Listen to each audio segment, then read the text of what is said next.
প্রিয় সাংবাদিক বন্ধুগণ, যে আজকের প্রসিডিংস যেটা ছিল আপনারা সবাই জানেন যে সেটি লাইভ সম্প্রচারিত হয়েছে। যেহেতু লাইভ সম্প্রচারিত হয়েছে সেই জন্যে এই পুরো আজকে কোর্টরুমে যা কিছু হয়েছে সেগুলোর ব্যাপারে আমরা কোনো ব্রিফিং করা যুক্তিসঙ্গত মনে করছি না।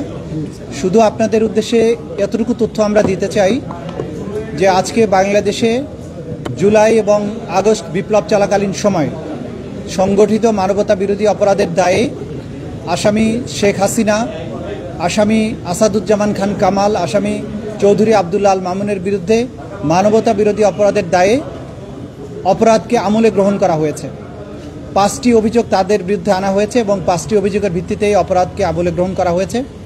আমরা বিস্তারিত তথ্য প্রমাণাদি আদালতে তুলে ধরেছি, যেটা লাইভের মাধ্যমে আপনারা এবং গোটা জাতি এটা শুনেছেন। আমি সেদিকে যাচ্ছি না। আমি শুধু একটি কথা বলতে চাই যে এই বিচার কোনো প্রতিশোধের জন্য নয়, এটা হচ্ছে ভবিষ্যতের জন্য একটা প্রতিজ্ঞা এবং আগামী প্রজন্মকে নিরাপদ একটি বাংলাদেশ উপহার দেয়া। আমরা বলেছি এই বিচার হবে আবেগ শূন্য, প্রমাণ নির্ভর, তথ্য নির্ভর, নিরপেক্ষ এবং ন্যায় বিচার। সেটি এনশিওর করার জন্য আমরা দেশবাসীর এবং সংশ্লিষ্ট সকল পক্ষের সহযোগিতা কামনা করি।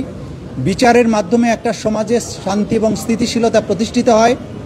আগামীর বাংলাদেশ যে অন্ধকার অতীত থেকে বেরিয়ে এসেছে এবং বাংলাদেশ যে নতুন করে পুনরুজ্জীবনের স্বপ্ন দেখছে, এই বিচার শেষ হওয়ার মাধ্যমে সেই পুনরুজ্জীবনের স্বপ্ন বাস্তবায়ন হবে বলে আমরা বিশ্বাস করি। আপনাদের সবাইকে ধন্যবাদ। আমি পুরো অভিযোগগুলো আদালতে প্লেস করেছি, এগুলো আমি নতুন করে বলতে চাচ্ছি না, আপনারা দেখে নেবেন। আদেশ হয়েছে 5টা অভিযোগে এই 3 জন আসামির বিরুদ্ধে অভিযোগ আমলে গ্রহণ করা হয়েছে। তাদের বিরুদ্ধে নতুন করে গ্রেপ্তারি পরোয়ানা জারি করা হয়েছে। আগামী 16ই জুন অর্থাৎ ঈদের ছুটির পরে 16ই জুন আসামিদের উপস্থিতি এবং আসামিদেরকে গ্রেপ্তার করে হাজির করার জন্য নির্দেশ দেওয়া হয়েছে। ওই দিন যদি আসামিরা উপস্থিত হন তাহলে সেদিন থেকে আনুষ্ঠানিক বিচারের প্রক্রিয়া শুরু হবে। যদি আসামি কেউ অনুপস্থিত থাকেন, আইন অনুযায়ী তাদেরকে অনুপস্থিত ঘোষণা করার একটা ব্যাপার থাকবে, সেটাও সেদিন আদালত যথাযথ আইন প্রক্রিয়া অনুযায়ী সেদিন ঘোষণা করবে।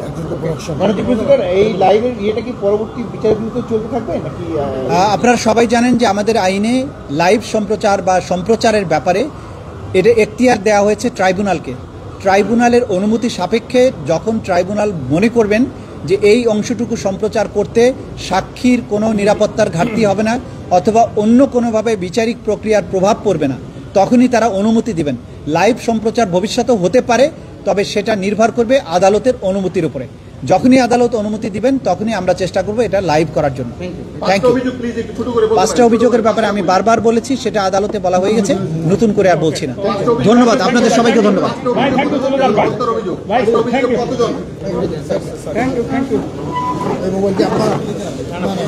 Immigration to Canada.